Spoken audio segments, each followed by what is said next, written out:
Welcome to what is to me a very exciting point of the growth of life's journey. This will be the concluding episode of our season 3.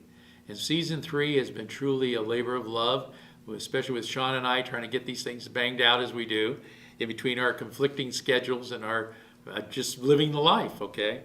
But we will be starting season 4.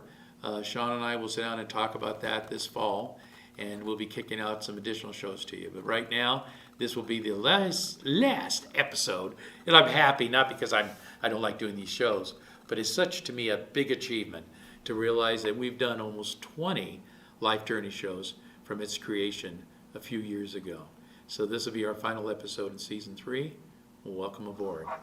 Once again, this is Life Journeys. I'm Dr. Ralph Smith. As we shared before, these shows are mostly me giving life lessons to help you live a better life and people that you care about. Every once in a while, we'll interview people to have them share their experiences. It's a lot tougher to get people to come on life's journey because who wants to be seen all over the world on television telling their stories? We don't have them wear a mask or change their identity. So it's kind of hard for people to agree to do that. So that's why we don't have as many guests as we normally would have. On top of that, Positively Port Angeles, again, a show I'm very proud of, that's done by Sherry Kidd. They have a great time putting guests on. In fact, the quality of her guests that come on that show is nothing short of incredible.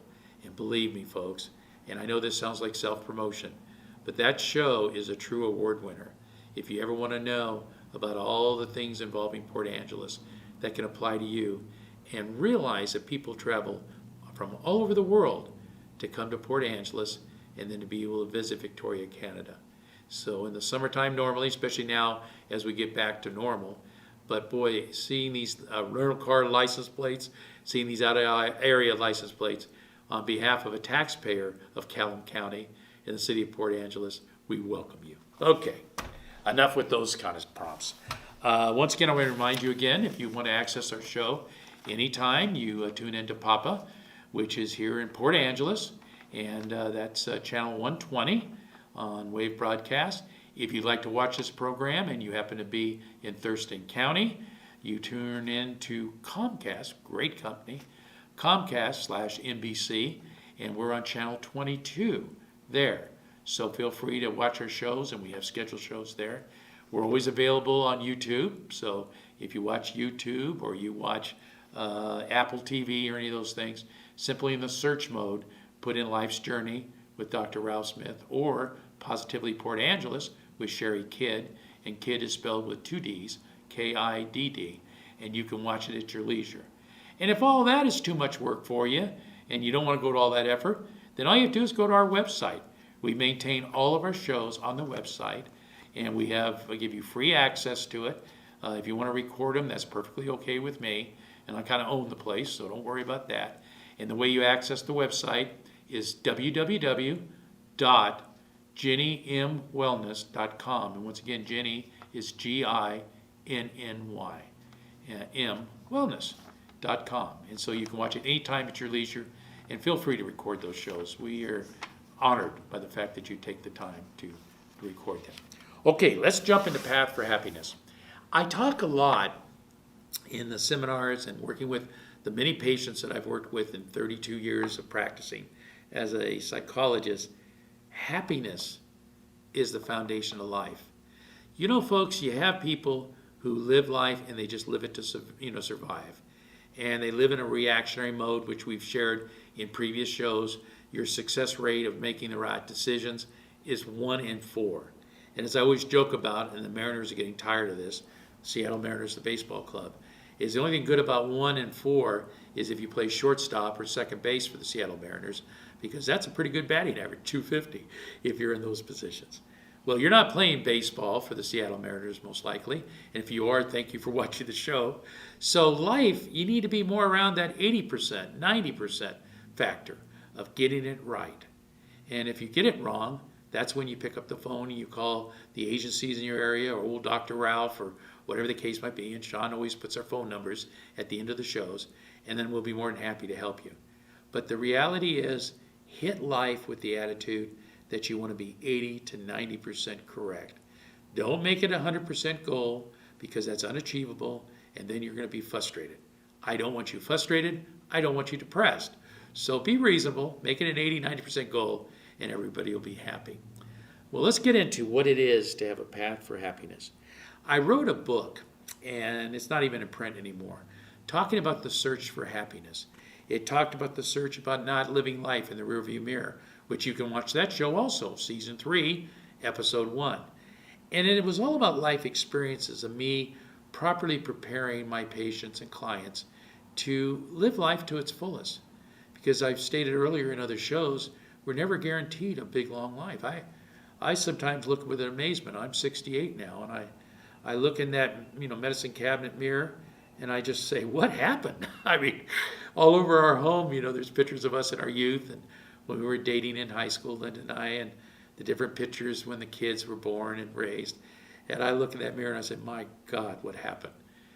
But I'm blessed in the fact that I've lived that long. And as I was sharing with my cousin Dave, he lives in Fresno, California, is there's only 5 of us left in our immediate family as far as that's concerned.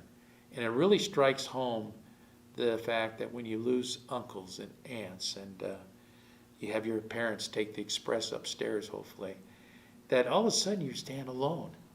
And you look in that mirror and you say, what in the heck can I do to impact life when you're in your 60s or 70s or 80s? I ask myself that question quite often, and that's the reason why I practice. It's not about the money. My wife could tell you that, and certainly my accountant could tell you. But it's a way of giving back life experiences. And yeah, the professional training helped, and yes, all the certifications, all that. But that's really not where I come from. Where I come from is from my heart and how I feel about things. What I come from is my life experiences, both as a husband, a father, a business partner, whatever the case might be, and some of the political things I've done. But I try to share those experiences with you, quite frankly, so you'll be happier, but even more direct to you, you don't make the same mistakes I made. So you get the benefit of 68 years of life on this great earth of ours, and hopefully you'll take advantage of that. And you can't knock the price. It's free. Okay. First rule for the path to happiness. And to me, this is very obvious, but I have to say it every once in a while to keep reminding everyone that it's so, so important. You've got to love yourself. It's literally impossible, and I'm not talking about intimacy and physical love and lust and all that other type of stuff that is more of a bodily function than it is a spiritual function and certainly a value function. But in order to love someone else, which requires you to give of yourself to someone that you care a lot about and hopefully love, you got to learn to love yourself. Why is that such an important lesson? Well, to love yourself teaches you about what you want to accomplish in your life, what your value systems are, what your moral value system is, what your role in life and where you put your priorities in life, where all that is at. And you've got to be easy on yourself because none of us are perfect. And you're going to make mistakes. And when you make mistakes, you need to be prepared to solve those mistakes and move forward in life. And I can tell you that it's critical. It is critical for you to have a lifelong journey of being happy, that you have to love yourself. Now, in loving yourself, you may find there's certain parts of yourself that you really don't like. Maybe you're too skinny. Maybe you're too fat. Maybe you've had acne at the age 30. I don't know what it is. Maybe you have the wrong color hair, like maybe red hair like Sean. I don't know what it is. But the reality is that you accept whatever those things. I'm kidding about Sean, not about the red hair. But anyway, the important thing about it is to find out what your weaknesses and strengths are, develop those strengths, make them as strong as humanly possible, resolve the weaknesses with a plan, and that's important. And then when you do all that, you truly feel good about yourself. And you'll know that because when you go to bed at night, you won't be thinking about yourself and what you coulda, shoulda, woulda did. And woulda means everything, all the above. But you should just feel good that the Lord gave you another full day to share your wisdom, your strength, your love through everybody that you touch. And I think you'd be amazed on how many people you actually touch. Now, the perfect solution to this is that next day you wake up, is that your feet hit the ground and you're ready to take on another day. That's what my dad used to always say. He says, son, I know I've got it made when each day my feet hit the ground and I'm ready to take on the next day. And he did that for almost 80 years until he recently has passed by and moved upstairs with mom. And boy, I can't imagine what the two of them are going to do after 50 years of marriage. So love yourself. Very important. Now, if for some reason you have difficulty in loving yourself, then seek counsel with that partner of yours who loves you dearly and hopefully unconditionally. Or seek counsel with a brother or sister or a mom or dad. And if you can't get that family support, if you can't get that family structure, then you pick up the phone and you pay people like me to give you the path. It's a little bit more money than this cost you, but you get that path. And it's so important. It's a good example to use, and I like to use analogies all the time. It's like driving that nice car of yours and forgetting to do an oil change, and all of a sudden you hear the engine banging, and you've managed to either run out of oil or your engine says enough already. It's an important thing to realize that if you drive a nice BMW, done that, been there, or you drive a nice Mercedes, done that, been there, that if you don't have a good battery in that car, all it is a heavy paperweight. Because without a battery, you can't start the car. And if you can't start the car, you don't get to drive the car. Life is the same way. Consider your brain, which is basically your central point of everything you do. The heart is nothing but a pump, and we all know that. But we like to kind of give it that spiritual angle. But if indeed your brain and your heart are working in concert, and they know what you need to do to have happiness and to share that happiness with others, you are at least halfway down the path of finding happiness. So it's kind of hard sometimes to open yourself up for perhaps criticism or judgments. It's kind of hard to accept the fact that you're not the best person in the world, even though you try to be.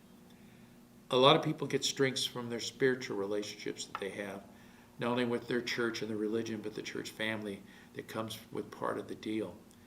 But for whatever reason, if you have doubts, or you have concerns, or you find yourself slipping in depression, correct that as quickly as you can and get back on the path for happiness.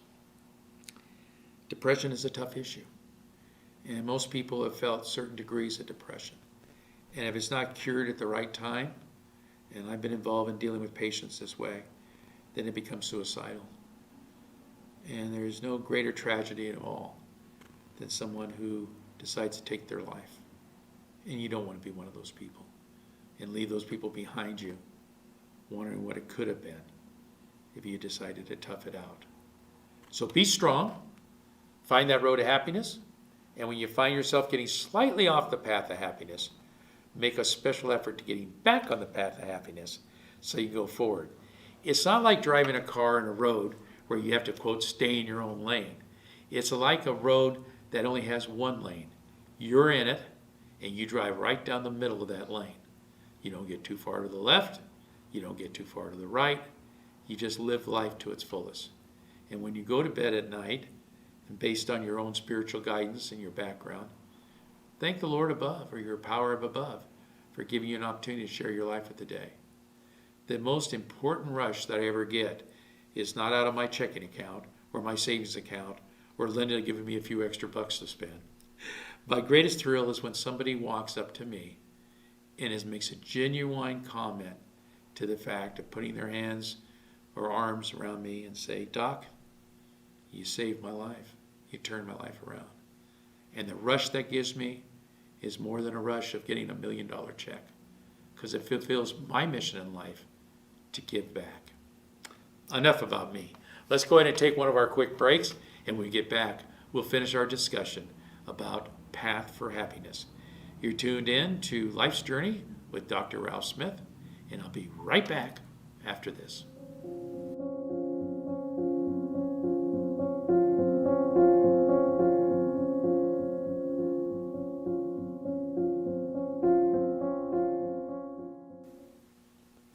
Welcome back to Life's Journey. I'm Dr. Ralph Smith.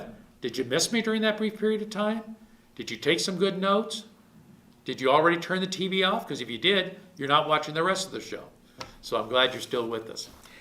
We were talking about path for happiness and how important that is, that that's the foundation to life, and indeed it is. And there's so many different ways I can prove that to you, but just take my word for it, okay? But in any case, let's move over to the last three issues that we need to deal with for the path of happiness. The first deal, and it's an important deal, is set reasonable goals. You know, people get to the first of the year, and I guess it's tradition, I don't know what it is, but they set all these resolutions they're going to do. And most people find they fail them within the first 30 days. And everybody laughs about it, and generally when they get into another new year, God willing, they make the same resolution. Well, I'm going to suggest to you something that's contrary to that in tradition, and that is setting reachable, reasonable life goals. And in fact, if you're setting up a life goal, and it's a huge life goal, and it varies with each person, then break it up into pieces, maybe 4 pieces, so that each time you achieve that level of your life goal, you feel the inner satisfaction that indeed you met that goal. And it'll give you extra incentive to go to the next level, and so on. And then once you get to that life goal, then the responsibility is for you to keep maintaining it and making sure that your partner in life is totally and 100% support of what those life goals are. So in other words, as I've told my patients in my private sessions, sit down together, get a piece of paper, and write them down. And make sure that both of you are comfortable in your life goals. Not necessarily that you agree with them, but that they're reasonable. You know, folks always ask me, say, Dr. Ralph, you talk about it in your shows, you talk about it in your sessions, seminars. What is really the answer? Well, the answer is really simple. It's like making a good decision. We can call it cognitive thinking. I can give you all the positive buzzwords to get you an honorary PhD in psychology. But it's really quite simple. When you're facing an issue or you're facing a goal, make a list of all the positive aspects, the things that'll work out great for you in doing those goals or that decision. And then on that same piece of paper, right next to it, write down the negatives that could be impacted either by your life goals or your decisions.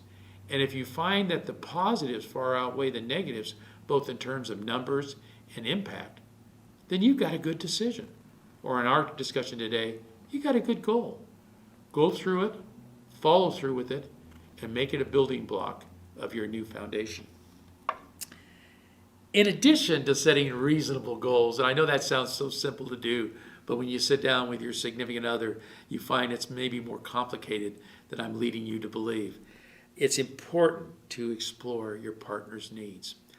I've always stated this through the whole 32 years I've done this type of profession, is that if one person benefits from something that you do, or if you're in a business environment, only one business profits, most likely your own company, in what you do, sooner or later the other side of the ledger will begin to think negative about your efforts and either drop out of that business arrangement or drop out of the personal arrangement.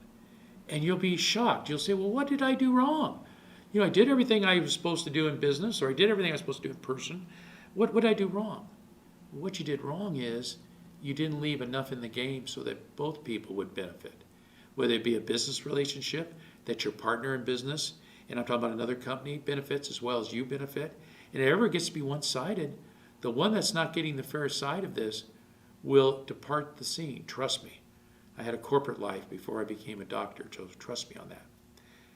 In a personal relationship, that's even more important.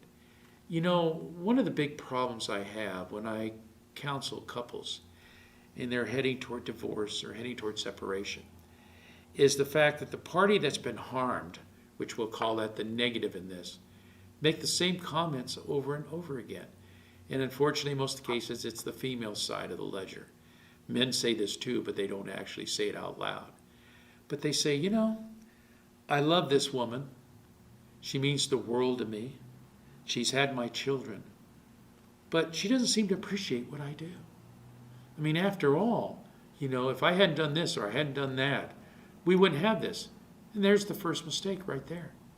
You don't need to brag on yourself and who you are as a person. If it's not clearly evident to the person who matters to you, then quite frankly, bragging about it only makes you feel good. So you need to stop thinking that way, folks.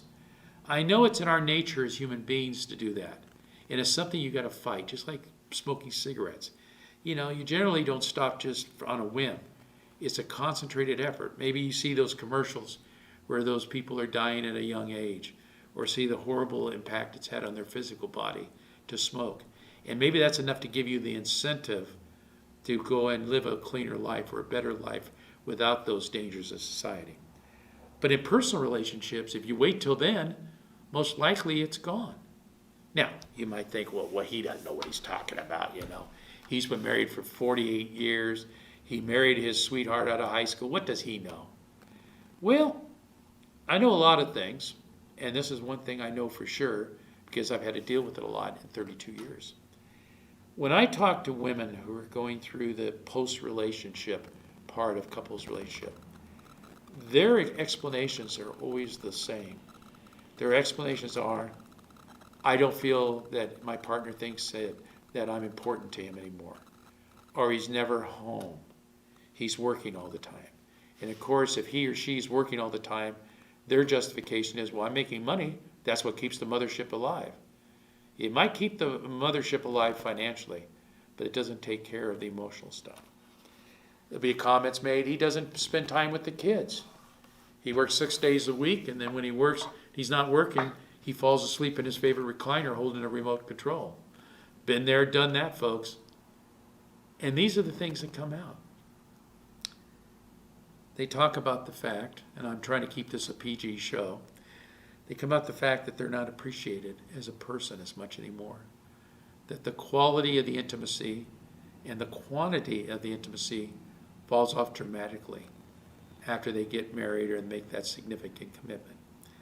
And my first comment to that, being a psychologist, would be, apparently y'all got together for the wrong reasons, because physical attraction, like everything else, and sometimes if you judge your relationship totally on intimacy, it's much like a tea kettle. When you first get started, you're waiting for that whistle to blow.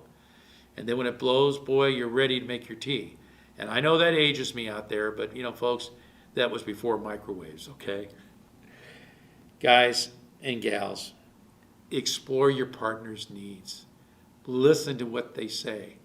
Unfortunately, God does not give most human beings the power to think, to listen, and to talk at the same time. It's almost impossible unless you've been professionally trained. So it's very important to explore your partner's needs. How do you do that? You find a private environment. You don't get all soaked up in alcohol to where you don't remember the next day what you said. And you simply say, hey, hon, what can I do, or what can we do together to make your life happier? And yeah, I know you've gained some weight, and believe me, I love you as much as when you weighed 125 as you do at 175. And yeah, the guys, we lose our hair unless you're lucky and blessed. And as that hairline recedes and you start putting more shine to the world than a sunrise does, you start thinking, well, it's that damn hair situation. Well, it's not the hair. It's your heart. It's how you feel about each other and how your brain functions those emotions. So take the time to explore your partner's needs. And I'm a big proponent that you write everything down, folks. I have to write everything down so I don't forget it. But of course, I came into the world just after the dinosaurs died, so I have to do things like that. But explore your partner's needs and make sure that the relationship is as good for them as it is for you. And after you've done that, after you've written the list, after you've done all that work, and that's a lot of work, by the way. You're not going to do it in one sit down. It's a great time to take off for your monthly adventure, like we've talked about, where you and your significant others disappear and forget about what you do for careers and your kids and all that stuff. And make sure the kids are taken care of. Don't get it wrong. But you have private time, like you did in those earlier days when you fell in love with each other. Make that list. And once you get that list done and you have a common agreement on the priorities and you've written it down, make it part of your life plan. And you write it up. I'm not saying you need to put this on the refrigerator door for the world to see, but you write it up and you make sure you have a copy and your significant other has a copy, and you live it. You sign it and you live it. And if you need a third person to help you in that, then you need to call a clinical psychologist. Give us a call. Go to an agency that provides that direction. Get help if you need it. Now, after you complete that, and then, by the way, I'm going to say this many, many times during what's left of this show. After you complete that, then you have to do something which is very hard. It's totally unnatural for most human beings, and it's a learned behavior, as we call it in the trade. But you've got to ask your partner, and that partner should ask you the same thing. What are the things that I do that drive you absolutely nuts? And if you don't want to use the term nuts, you can use it and get more formal. Is there anything I'm doing that you can share with me that makes you feel insecure or affects your self-esteem or your self-worth? Because I want you to know that I love you so much that your happiness and your purpose in life is the most important part of my life. And thus, with that commitment, we raise these wonderful children, if you have children, to be kind of a mirror of that. So set it out originally on the positive side, making that checklist of the things that you each need to talk about. And again, folks, do it in writing. Don't verbalize it, because when the body of work, as I refer to it as, using your brain, the retention is very little. In fact, most people, a week or two afterwards, they don't even remember the conversation. And that's when your significant other says, well, we talked about that. You said that. Hey, make it easy on yourself.